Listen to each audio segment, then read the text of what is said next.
Nandito lang naman si Obay ba gagawin ko na lang siyang personal na bantay ni Boyet. Aalagaan, babantayan, pagsasabihan pag may gusto siyang gawin na mali. Aobi nga ako ng tubig. Hindi ba kayo nagtataka?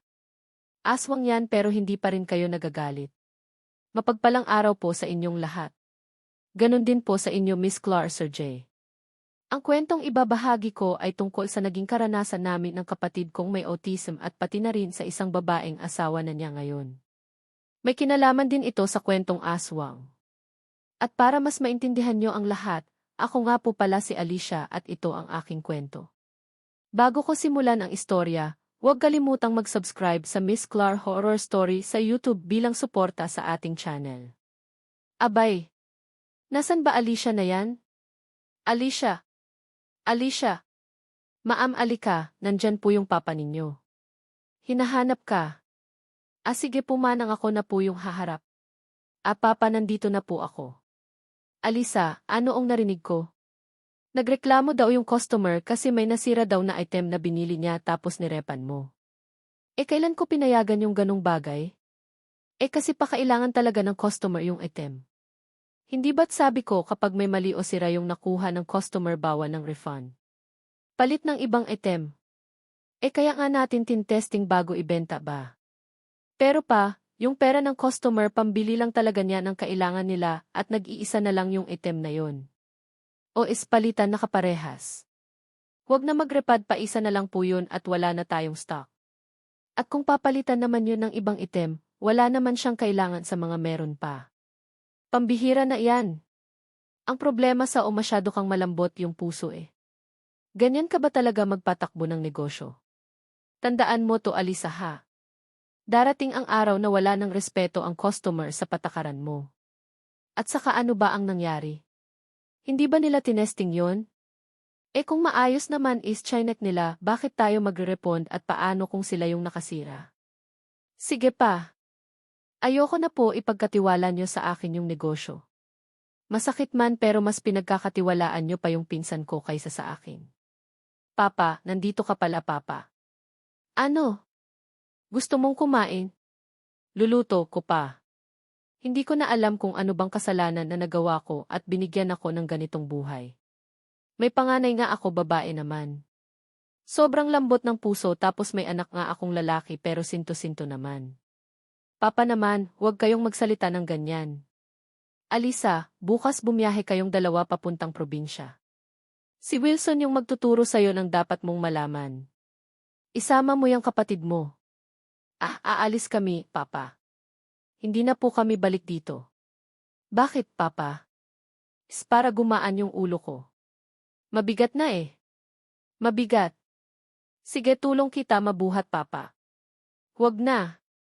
Kaya ko na to, kahit ilang tutor ang binayad ko para sa umangmang ka pa rin. Ate Alicia, galit si Papa no? Galit na naman siya sa akin. Ha? Naku, hindi Boyet. Na-stress lang siya sa negosyo natin. Hindi naman siya galit sa'yo. Ang sabi nga niya, bukas mamamasyal tayo. Talaga, ate. Pero saan tayo punta? Pupunta tayo sa isang magandang lugar ha. Sigurado kung magugustuhan mo doon. Pero ate, alam ko yung totoo Ha? Totoo? Huwag kang magsinungaling sa akin. Alam ko naman Galit si Papa dahil sinto-sinto ako. Di ba? Ano ka ba boy? Mali lang yung intindi mo. Mahal ka ni Papa ha. Hindi siya galit sa'yo. Sa totoo nga lang sa akin siya galit Kasi nagkamali ako sa pinapagawa niya. Pero ayos lang yun. Nilipas din yun. Gianyos na si Boyet pero may autism ang kapatid ko. Pero may mga bagay naman siyang nauunawaan. Siyempre, nasa edad na siya ng pagkabinata at hindi habang buhay inosente ang pag-iisip niya. May diferensya siya sa pagsasalita. Mabagal siyang umunawa pero nakakaintindi pa rin. At para pagtakpan ang pagkadisgusto sa kanya ni Papa, pinapaniwala ko siyang mahal siya nito. Bagay na minsan ginawa rin ng nanay namin noon. Kaya naman lumaki si Boyet na naniniwalang mahal siya ni Papa. Kinabukasan, agad kaming umalis para tumuloy sa mabukid na parte ng probinsya. Hindi naman yun yung tipong sobrang taas ng kabundukan. Abot pa rin ang sementadong kalsada at supply ng kuryente. At malawak ang manggahan at palayan namin sa parteng iyon. Ate, ang daming mangga dito no? Ang dami. Mangunguha ko mamaya ah. O ba sabi ko sa'yo magugustuhan mo dito?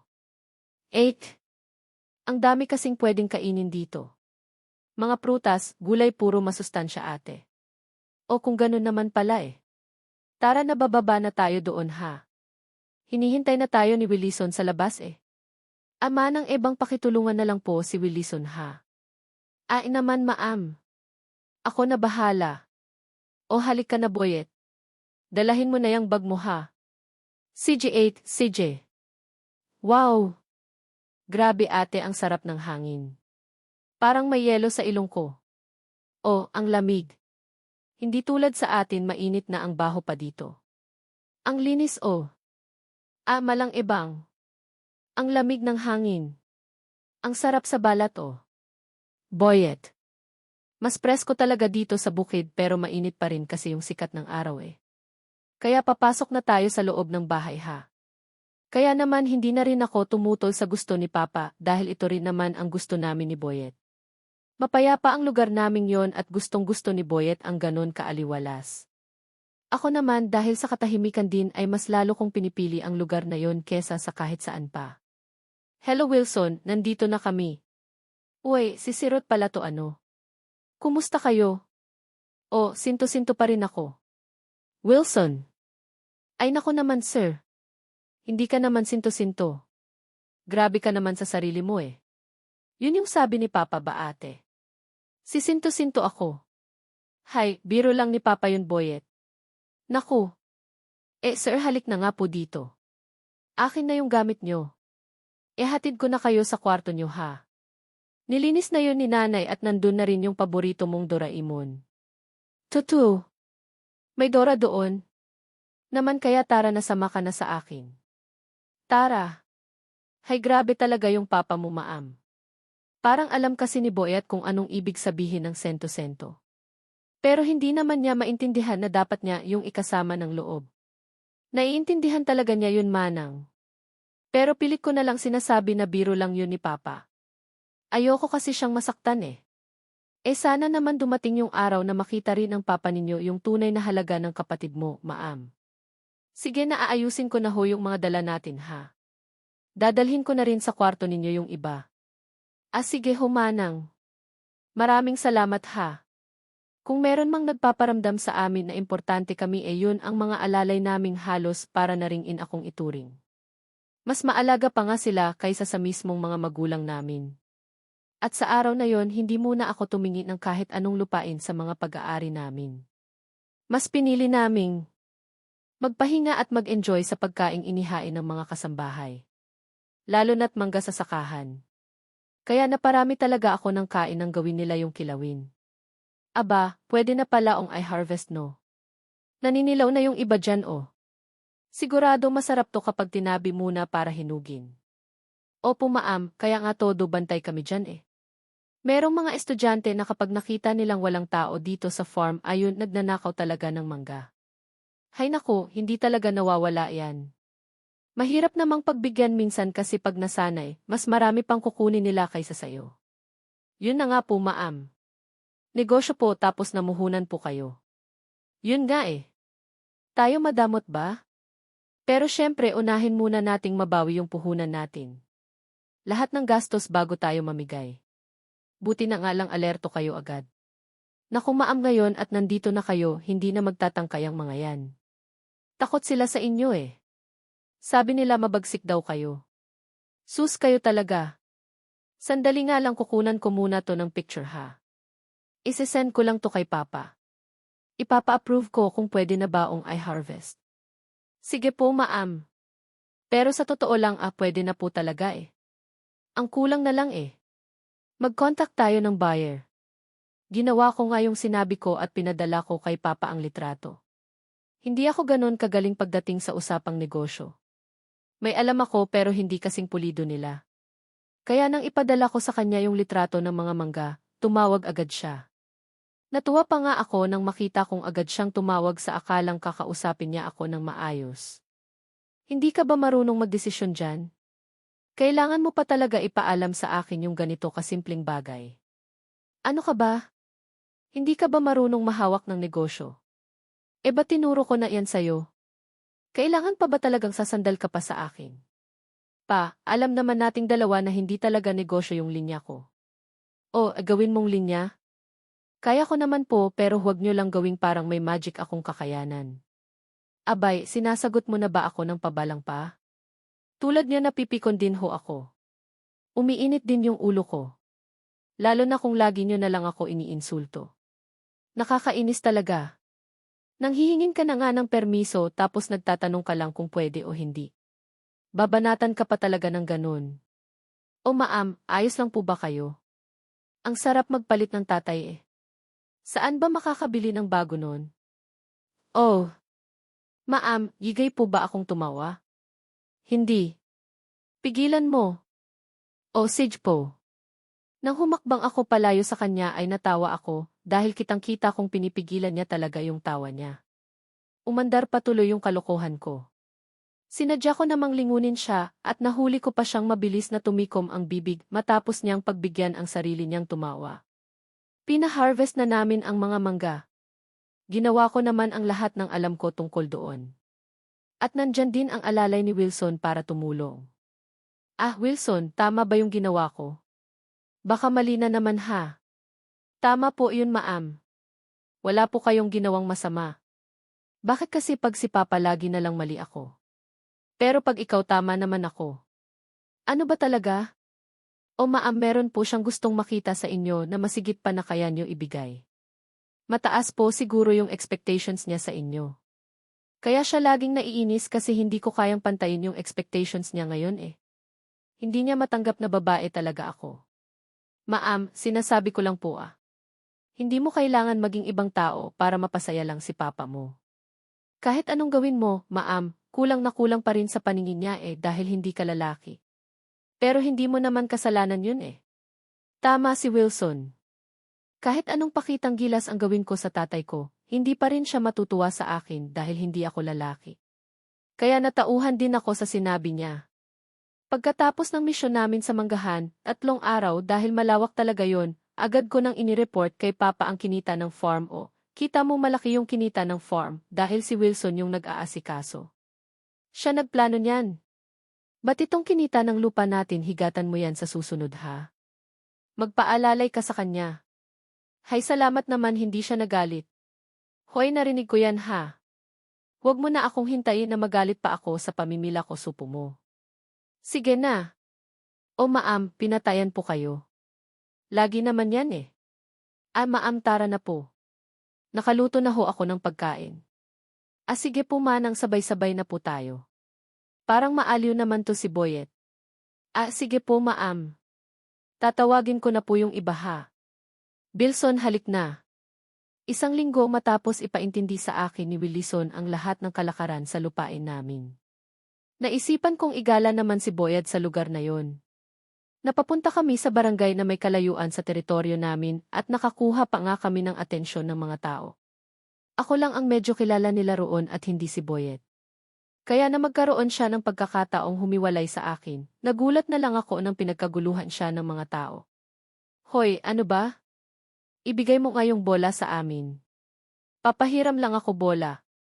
Sige na, papahiram akong bola. Isalin niyo na ako. Hoy, sinabi ng bitawan mo eh. Manang.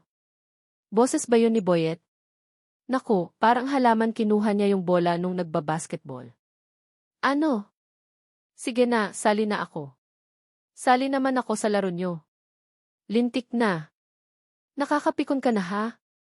Akin na nga sabi eh. Aray. Bew. Hoy. Ikaw. Bakit mo sinapak yung kapatid ko?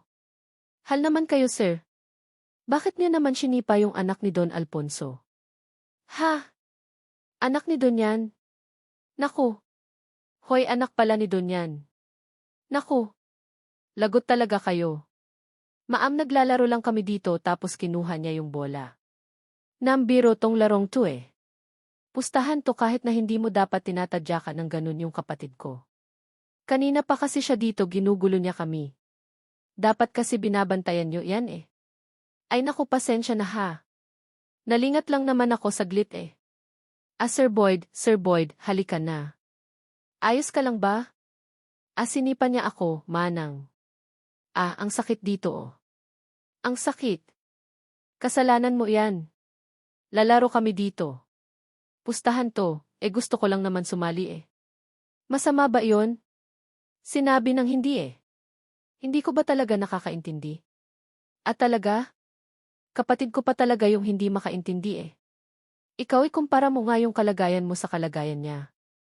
Pareho ba kayong mag-isip? Sa tingin mo ba sapat yang dahilan para tadyakan siya? Ha?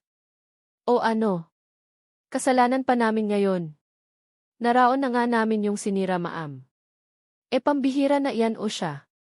Sige sabihin na lang natin na hindi natin siya pwede sisen kasi meron siyang sakit sa pag-iisip. Kaya naman kayong dapat sisi kasi pabaya kayo kapatid. Isa pa talagang masamang salita. Makikita mo talaga kung anong hinahanap mo. At anong gagawin mo? Ipapabunot mo yung bahay namin kasi sa lupa nyo nakatayo yon. Ganyan naman talaga kayo mayayaman eh. Matapang lang kayo kasi may pera kayo. Matapang talaga kami kasi may pera kami. Pero anong pinagkaiba sa ginawa mo sa kapatid ko ha? Normal ka tapos siya hindi. Pero siya pa yung sinaktan mo. Sige na, hanggat tao pa yung tingin ko sa'yo, wag mo na akong turuang gamitin yung pera para ituring kang hayop. Halika na, buwet. Umalis na tayo dito. Sige ate tara na. Grabing yabang talaga. Mayaman nga pero parang hindi naman anak kong ituring ng ama niya. Hay, kita niyo ba dati?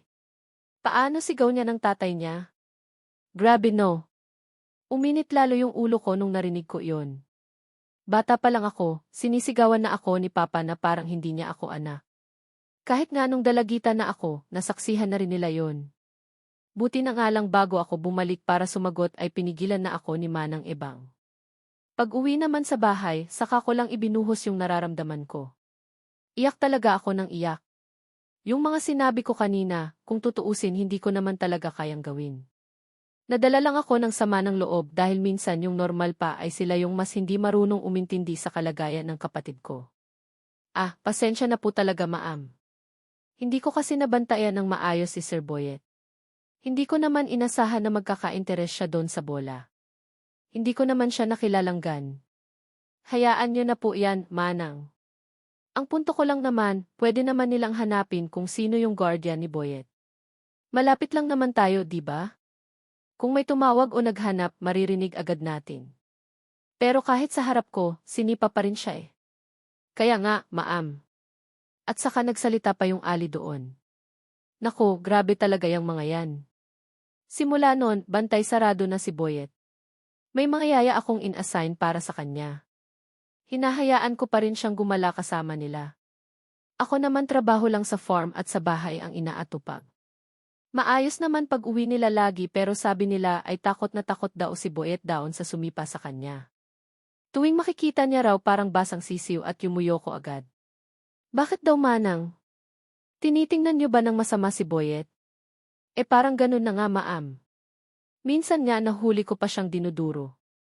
Si Sir napakasama talaga ng ugali nun. Sino ba siya sa akala niya? Iniiwas ko na nga lang talaga si Boyet doon. Maam, kanino ba talagang anak yun? Wisan. Wisan, kaninong anak yung basketballista down sa plaza?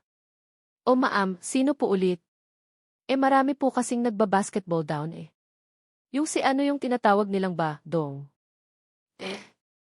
Si Boy Kay Mang Carlos po yun, Maam Yun po yung mahawak ng 2 ektaryo na pala yun.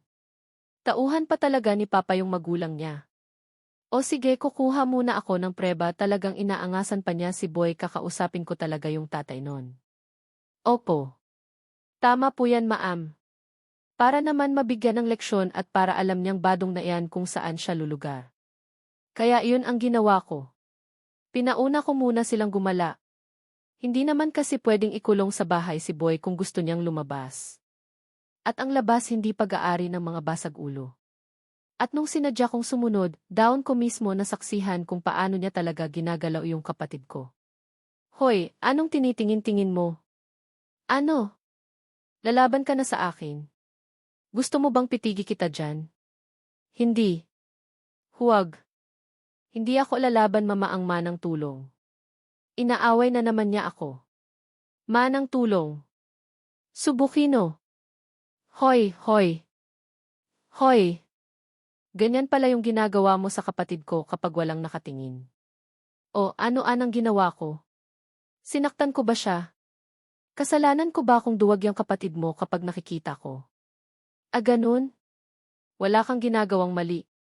O sige, ituloy mo lang yan at itutuloy ko rin kung ano kaya kong gawin sa pamilya mo. O sige, anong gagawin mo? Sisingilin ko yung tatay mo sa lahat ng ginagawa mo sa kapatid ko. Hoy, wala akong ginagawang masama sa kapatid mo ha. Ba't pagsagot-sagot mo sa akin? Wilson, ipatawag mo yung tatay niya. Iharap mo sa akin sa mansyon at doon ko siya hihintayin. Sige po, maama ng bang. Tara na, iuwi na natin si Boyet. Pagdating sa bahay, naghihintay lang ako ng mga kalahating oras. Dumating si Wilson kasama ang isang mama. Magalang siyang humarap sa akin, kaya mahinahon ko rin siyang kinausap. Humingi siya ng pasensya sa ginawa ng anak niya pagkatapos ay umalis. Ma'am Alicia, nasa labas po si Iba doong. Gusto daw kayo makausap. Oh, ano daw kailangan niya? Sigurado ako pinagalitan na yun ang tatay niya eh. Sige, haharapin ko na lang. Ay sige po, ma'am.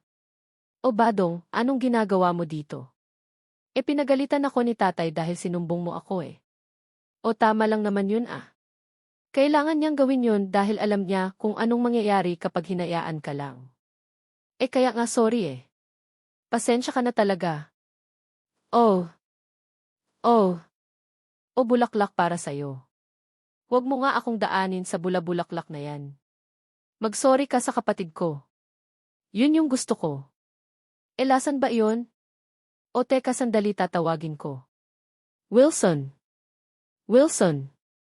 Pakitawag nga si Boyet. May gustong akong mausap sa kanya dito eh. O sige po, ma'am. Tatawagin ko. Umaasta pa siyang pilyo pero hindi ubra sa akin yon. Hindi nagtagal. Dumating nga si Boyet. Pagkakita niya kay Badong ay umatras agad siya. Kaya naman sinaway ko. Oh Boyet. Bakit ka natatakot dyan? Anak lang naman yan ang tauhan ni Papa eh. Boss ka niya. Hindi mo kailangang matakot ha. Ate Alicia baka sipain niya ako eh. Subukan lang niyang sipain ka. Patatalsikin ko sila sa lupain natin. Hindi mo naman magagawa yun. Mabait ka ate eh. Sa iba mabait ako pero sa kanila hindi. Huwag kang matakot ha. Halika dito. O ikaw Badong. Mag-sorry ka dito sa kapatid ko. Siya. Sige ba pare, pasensya ka na, habati na tayo. Huwag ka naman inipa abad yon, masama yon. Nagagalit si Lord kapag ginagawa mo yon. Sorry na talaga ha. O ano, pens na tayo. Ano, ayos na ba Mama Lisa? Sige na boy at bumalik ka na daon sa loob ha. At ikaw ba, Dong? Huwag mo akong paglalaruan ha. Malaman-laman ko lang talaga na binubul mo ulit ang kapatid ko. Lalais ka talaga dito. Buong pamilya mo aalis dito. Umalis ka na. Wilson, pakisara na yung gate ha. Paalisin mo na yan. Para sa akin ayos na yon. At simula naman noon nakakagala na ulit si Boyet at masaya siya kapag umuuwi. Marami na siyang kinukwento, mga magagandang nangyayari sa gala niya. At ako naman hindi na rin masyadong naabala sa mga inaasikaso ko. Ma'am, ito na po yung listahan ng mga nagastos down sa pamatay peste. Ibibigay ko na po to down sa mga magsasaka natin. Naku. Maraming salamat Wilson. Ate, meron akong nakitang magandang babae down sa samanggahan. Wala siyang malay ate ha. Saan doon? Magandang babae. Wilson, maputi siya. Maganda pero wala siyang malay. Pero may sugat siya sa lig. May dugo pero buhay pa siya. Tara tulungan natin siya. Ate naman ate. O sandali nga lang Boyet. Bakit ka ba nan sa manggahan ma? May tumawag sa akin doon ate. Tinawag niya yung pangalan ko eh. Ano?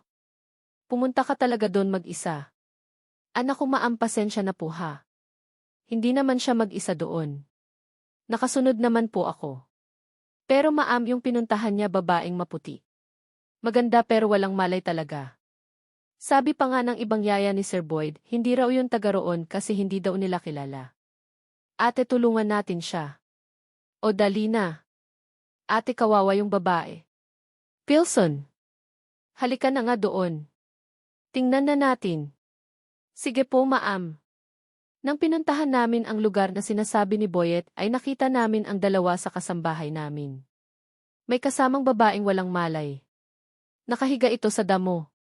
At ang lapitan namin, totoo nga yung sabi ni Boyet. Maganda yung babae at maputi. Agad kong inusisa ang kalagayan ng babae. At nga may sugat siya sa lieg pero buhay pa rin siya. Naku, sino bang gumawa nito sa kanya? Wilson, kaya mo ba siyang buhatin? O sige, pagtulungan na lang natin ha. Naku, kaya ko po tumaam. E ano, dadalhin po ba natin sa bahay? Hindi. Ihahanda ko yung sasakyan. Dadalhin natin siya sa ospital para maagapan yung sugat niya. Parang sariwa pa yung mga dugo nito ah. Kung sariwa pa yung mga dugo maam, ibig sabihin ba niyan may taong gumawa na taga rito?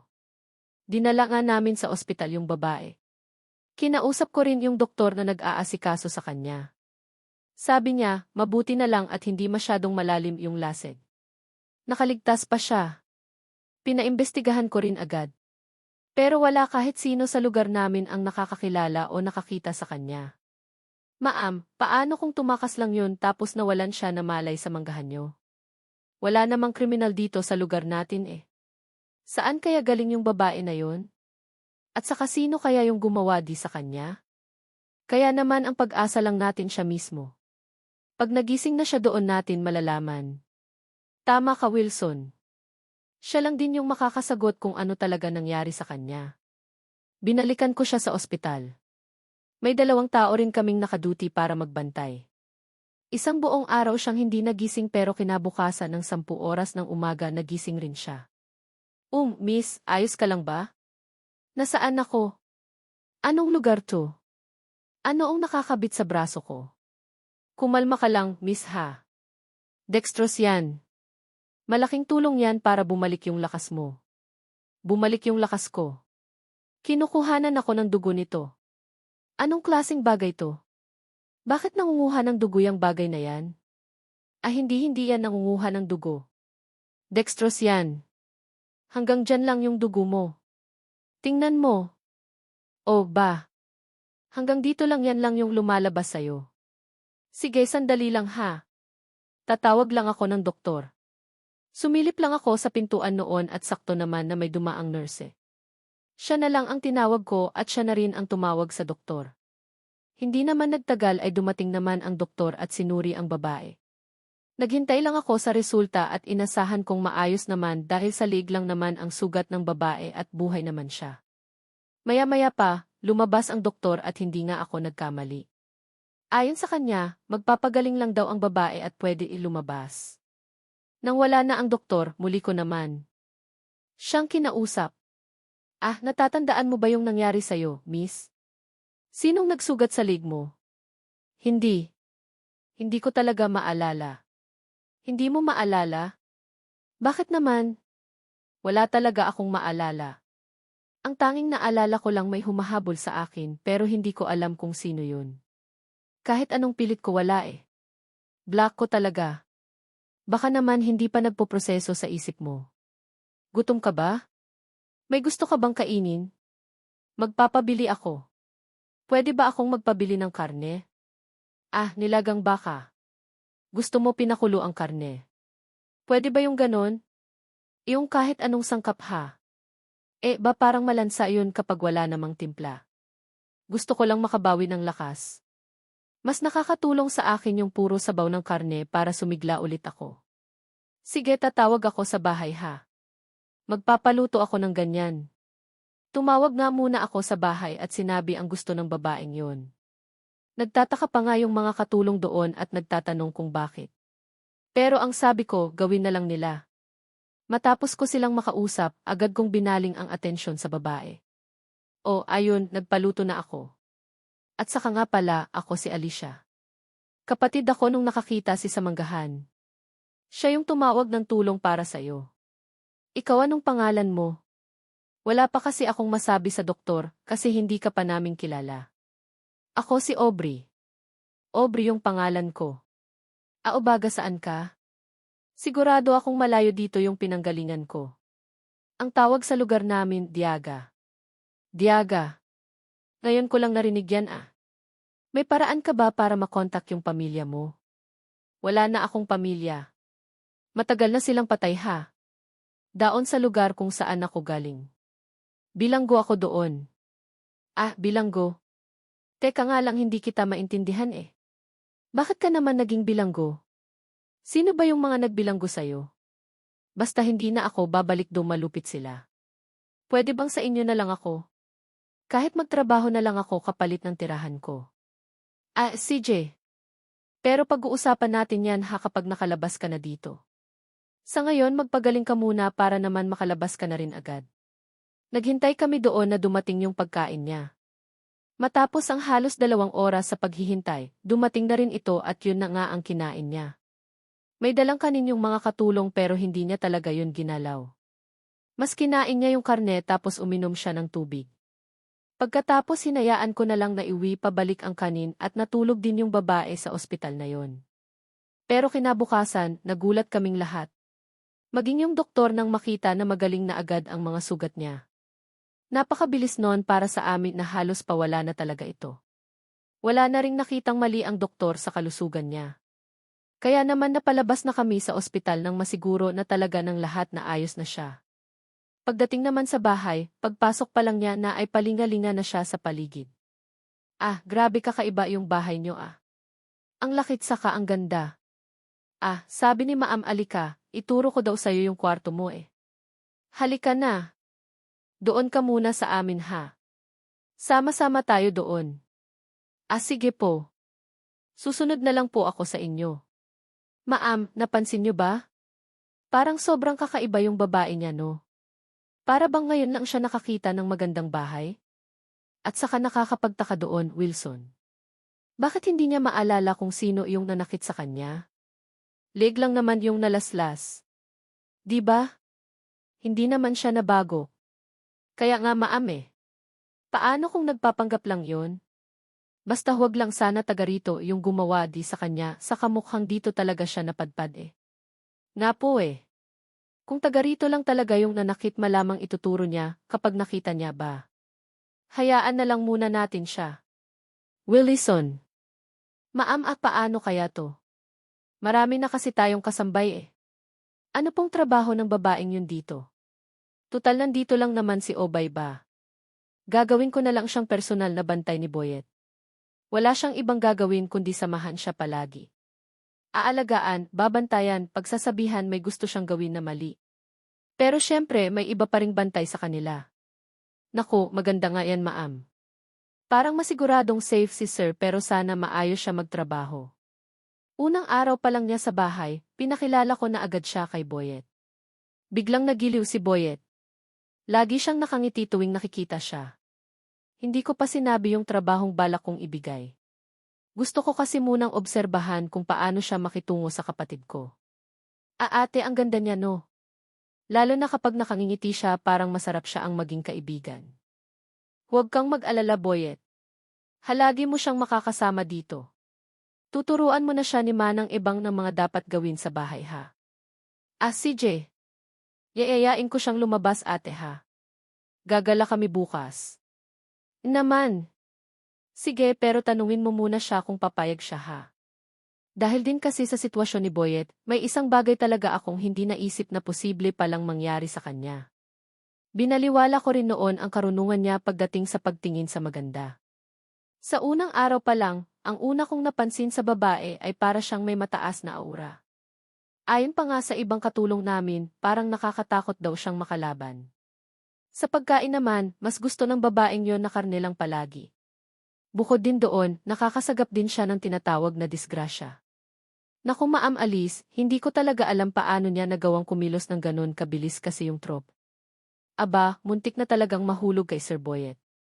Ang layo pa kaya ng pwesto niya. Pero nasa low niya pa rin. Mahuhulog kay Boyet yung trophy. Anong trophy yun? Yung napanalunan niya po dati Ma'am sa paligsahan ng pagpipinta. Maliit lang naman yun pero masakit pa rin yun kapag tumama ha. Buti na nga lang talaga Ma'am nasalo ni Aubrey yun. Oh, nasan na si Aubrey ngayon? Gusto ko siyang makausap ha. Manang ebang. At saka si Poet okay lang ba siya?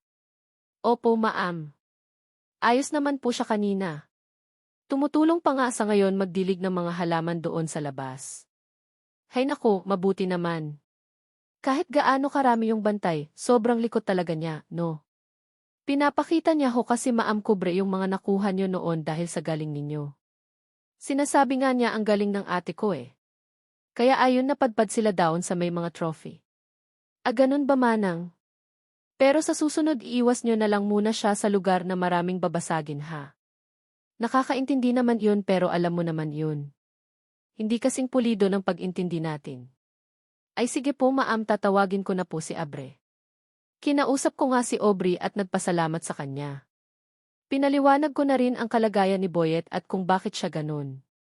Ang sabi naman ng babae, nakakatuwa rin daw kasama ang kapatid ko. At kapag kasama raw siya, malayo ang disgrasya. Inobserbahan muna namin siya ng ilang araw at wala naman akong napansing kasamaan sa kanya. Wala siyang ginawa kundi tumulong sa mga nagtatrabaho at samahan palagi ang kapatid ko. Nang mapagtanto ko na ayos naman, daon ko na siya kinausap ulit. Ari. O Ma'am kayo po pala. Bakit po? May ipapagawa po ba kayo sa akin? Wala naman. Halika samahan mo ako magmeryenda. O sige po Ma'am. Halika upo ka dito. Salamat po Ma'am. Inaya kita kasi may trabaho akong i-assign sa'yo. Trabaho po. Gusto kasi kitang gawing personal na bantay ni Boyet. Tutal lagi mo naman siyang nasasalo. Mabait yung kapatid ko na yon. May autism siya ba makita mo naman. Kaya kahit binata na siya, kailangan pa rin niya ng bantay na tututok sa kanya para maiwasan yung mga disgrasya. Anak ko Ma'am, kahit naman hindi niyo po sabihin na gagawa ko po yan. At saka alam niyo po ba, kaya ko rin siyang turuan maging kagaya natin. Kaya kong tanggalin yung sumasagabal sa kaalaman niya. Huwag mo rin isipin yan ha. Ang dami na naming doktor na binayaran para maalis yan eh. Pero wala talaga. Pinanganak na siyang ganon at tanggap naman namin yon at kahit paano may mga bagay na mas naunawaan na niya ngayon pero matagal talaga yung proseso eh. Ma'am, pwede po bang magtanong? Bakit po siya naging ganon? At saka ano po bang nangyari sa mama niyo dati? Sa totoo lang hindi ko alam lahat ng detalye. Pero nung buntis kasi si mama kay Boyet, may nangyaring hindi maganda. At yung impormasyon na yon, pamilya lang namin yung nakakaalam. Sensitive kasi siya eh. At saka ayoko ring ikalat lalo na para sa reputasyon ng pamilya namin. O sige po Ma'am. Hindi na po ako magtatanong tungkol sa nanay niyo at saka tinatanggap ko po yung trabaho. Ako na pong bahala kay Sir Boyet. Maraming salamat, Ob. Dahil pinaubaya ko nga kay Aubrey ang kapatid ko, ay naging tuloy-tuloy naman noon ang pag-aasikaso ko sa lupain. Natuto rin ako kay Wilson noon. Ayoko rin namang maging unfair sa mga magsasaka namin. Kaya nagpatawag din ako ng pagpupulong noon para alamin ang kalagayan nila, kung ano ang kailangan nila. At yun nga ang sabi, kapag usapang abono, binihi at pamatay peste. Sana raw hindi tipid ang makarating sa kanila. Hindi naman sa may nangupit sa budget, kundi ang binibili pala naming brand ay hindi epektibo sa pananim. Kaya may ilang parte ang nasisira. Bukod sa ganong reklamo, naitanong ko rin ang tungkol sa sahod at down ko na pagtanto na mababa pala sa provincial rate. Kaya naman nagtaas ako ng naaayon na sahod. Naku Ma'am kapag ganyan na nagtaas kayo ng pasahod dudumugin talaga kayo ng mga magsasakang gusto ng arawan. Kasi sa lahat ng mga palayan dito, sa inyo po yung pinakamataas eh. Kaya sigurado ko pagkatapos nitong ani abangan na nila yung porsentuhan kung kailan kayo magpapatim ulit. Kasi sobrang baba naman talaga. Buong araw babad sa trabaho yung tao. Tapos ganun lang kaliit yung sahod. Ang hirap na nga ng buhay nila tapos dadagdagan mo pa ba? Ma'am, ang hirap po talaga maging mahirap. Mabuti na lang ganyan talaga kayo mag-isip. Sikapin nating maging masagana yung palay sa susunod na aniha. Gagastos ako ng ganitong halaga tapos titingnan ko kung ganun kalaki yung bawi. Naku malaki yan ma'am sigurado kasi kapag tipid yung budget tipid din yung bunga eh. Kinagabihan, hindi ko alam kung bakit kinakabahan ako. Habang kumakain kami hindi talaga ako mapakali. Paulit-ulit kong hinahaplos yung dibdib ko.